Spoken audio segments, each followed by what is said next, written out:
Welcome children's, आपका स्वागत है मेरे चैनल यूवी कैन ट्यूटोरियल्स पे। आज हम एनसीईआरटी बुक्स के ही क्वेश्चंस आंसर रिपीट करेंगे। ओके, तो हमारा पेज नंबर 15 में क्वेश्चन नंबर 10 है, why is respiration considered an exothermic reaction, explain. क्या कह रहे हैं क्वेश्चन कि जो रेस्पिरेशन प्रोसेस है वो एक्सोथर्मिक रिएक्शन है, ये हमको एक्सप्लेन करना है, ठीक है ना। तो रेस्पिरेशन में हम क्या करते हैं, जो आपका ग्लूकोज बना C6H12O6, ये जो ग्लूकोज बन रहा है इसको हमने किसके साथ रिएक्ट करा दिया, ऑक्सीजन के साथ।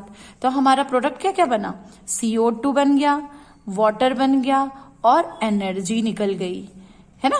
तो ये जो एनर्जी निकल रही है दैट मीन्स एनर्जी रिलीज्ड हो रही है, हीट जो थी अंदर वो बाहर रिलीज्ड हो रही है, इसलिए हम इसको एक्सोथर्मिक रिएक्शंस बोल सकते हैं।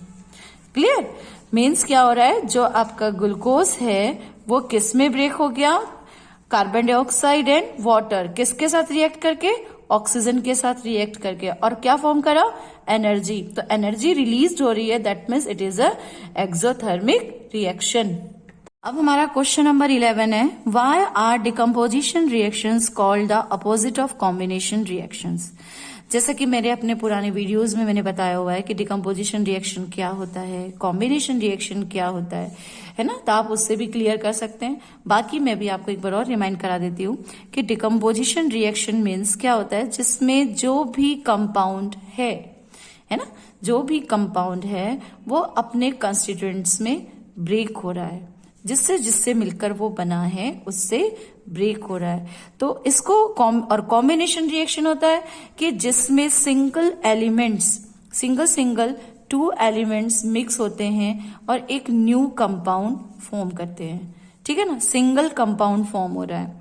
तो इसलिए डिकम्पोजिशन रिएक्शंस को कॉम्बिनेशन रिएक्शन का अपोजिट रिएक्शन भी बोलते हैं।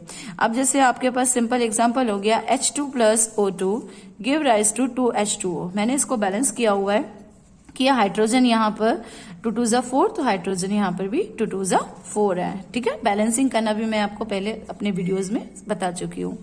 तो यहाँ पर क्या हो रहा है कि अब हमने हाइड्रोजन एंड ऑक्सीजन को मिक्स किया तो हमारा क्या बन गया, वाटर। तो ये कौन सा रिएक्शन हो गया, कॉम्बिनेशन रिएक्शन। इसको हम क्या बोलेंगे, कॉम्बिनेशन रिएक्शन। क्लियर। लेकिन इसका अपोजिट कह रहे हैं डिकम्पोजिशन रिएक्शन है, तो हमारा क्या फॉर्म हो रहा है, H2O, वाटर जो है ना। अब यह हमारे जो कंपाउंड प्रोडक्ट फॉर्म हुआ था हमने उसको यहाँ पर रिएक्टेंट ले लिया है। तो H2O ब्रेक होगा तो किसमें किसमें ब्रेक होगा, अंडरस्टूड है, जो उसमें कंस्टिट्यूएंट्स प्रेजेंट है H2+O2। हमने इसको बैलेंस कर दिया। तो देखिए, तो उसी वाटर को means hydrogen and oxygen mix किया तो हमारा वाटर बना, कॉम्बिनेशन रिएक्शन। देन उस वाटर को ही हमने डिकम्पोज कर दिया तो हमारा क्या बन गया, हाइड्रोजन एंड ऑक्सीजन, ठीक है। तो ये कौन सा रिएक्शन हो जाएगा, डिकम्पोजिशन रिएक्शन। तो देखिए, एक ही एग्जाम्पल से मैंने आपको शो कर दिया कि दोनों एक दूसरे के अपोजिट हैं। अब हमारा क्वेश्चन नंबर 12 है, पेज नंबर 16 का। Write one equation each for decomposition reactions where energy is supplied. ठीक है, हमें हर एक के इक्वेशंस बनाने हैं, किसमें, डिकम्पोजिशन रिएक्शंस के, जिसमें एनर्जी सप्लाइड हो रही है, किस फॉर्म में, हीट के फॉर्म में, लाइट के फॉर्म में, इलेक्ट्रिसिटी के फॉर्म में। तो अभी मैंने यहाँ पे एग्जांपल्स लिए हुए हैं। हीट के फॉर्म में हम लोग फर्स्ट बताएंगे कि कैल्शियम कार्बोनेट जो कि सॉलिड फॉर्म में है ना। अब हमने इसमें हीट पास करी, हीट उसमें से पास करी तो क्या फॉर्म हो गया, calcium oxide plus carbon dioxide, जो कि दोनों, calcium oxide is a solid, carbon dioxide is a gas. तो यहां पर जो हीट के फॉर्म में एनर्जी सप्लाइड हो रही है, तो energy supplied in the form of heat. Now second हो जाएगा AgCl, सिल्वर क्लोराइड, जिसको हम सनलाइट में रिएक्ट कर रहे हैं ना, प्रेजेंस ऑफ सनलाइट में रिएक्ट कर रहे हैं। तो यहाँ क्या फॉर्म हो गया, सिल्वर अलग हो गया, क्लोरीन गैस अलग हो गई। दैट मीन्स देखिए, दोनों केसेस में गैस इवॉल्व हो रही है, बाहर रिलीज हो रही है, यानी कि एनर्जी रिलीज हो रही है। तो यहाँ पे हमने सनलाइट की हेल्प ली है, तो इसलिए इस इक्वेशन को हम क्या कह सकते हैं कि energy is supplied in the form of sunlight. ठीक है। नो थर्ड हो गया वाटर। वाटर को इलेक्ट्रिसिटी पास कर रहे हैं, सिंपल है, हम वाटर में इलेक्ट्रिसिटी यानी कि इलेक्ट्रोलाइसिस कर रहे हैं। तो इसमें भी हाइड्रोजन एंड ऑक्सीजन, तो तीनों केसेस में आप देखेंगे कि फाइनली लास्ट में गैस ही इवॉल्व हो रही है।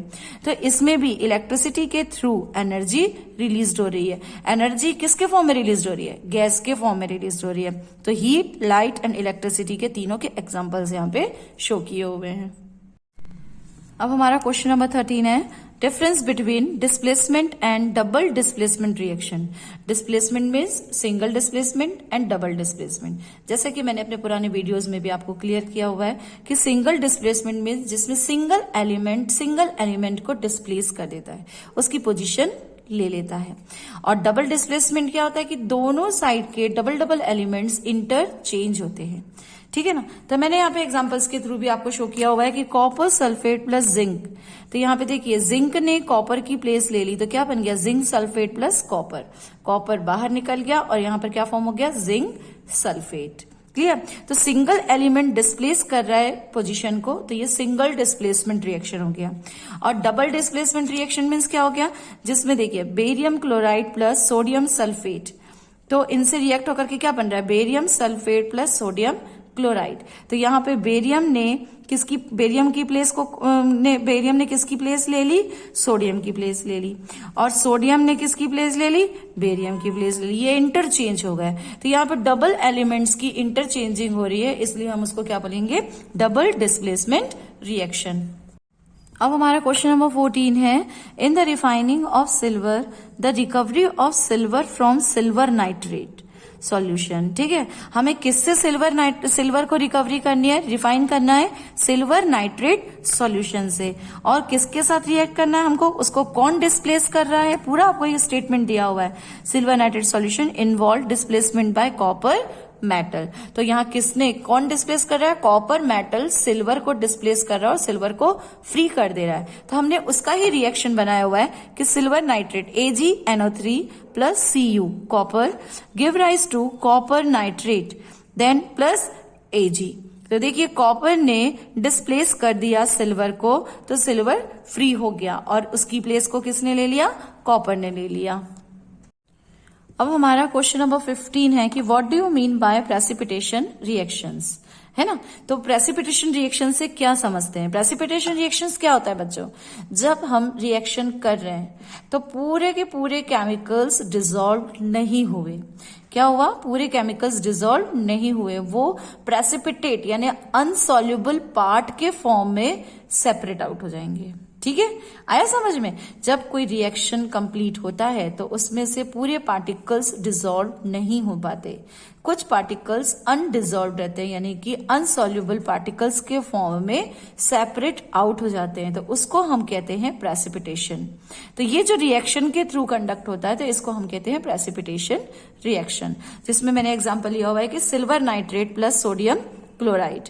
तो इसका जो सिल्वर क्लोराइड ये डिसॉल्व नहीं हुआ, कंप्लीटली डिसॉल्व नहीं होता है और ये व्हाइट कलर का प्रेसिपिटेट फॉर्म कर लेता है। ठीक है, और साथ में बाय प्रोडक्ट फॉर्म होता है सोडियम नाइट्रेट। तो ये आपको क्लियर हो गया है I think precipitation reactions. I hope children आपको मेरा वीडियो पसंद आ रहा है, तो प्लीज मुझे सब्सक्राइब करिएगा। Thank you.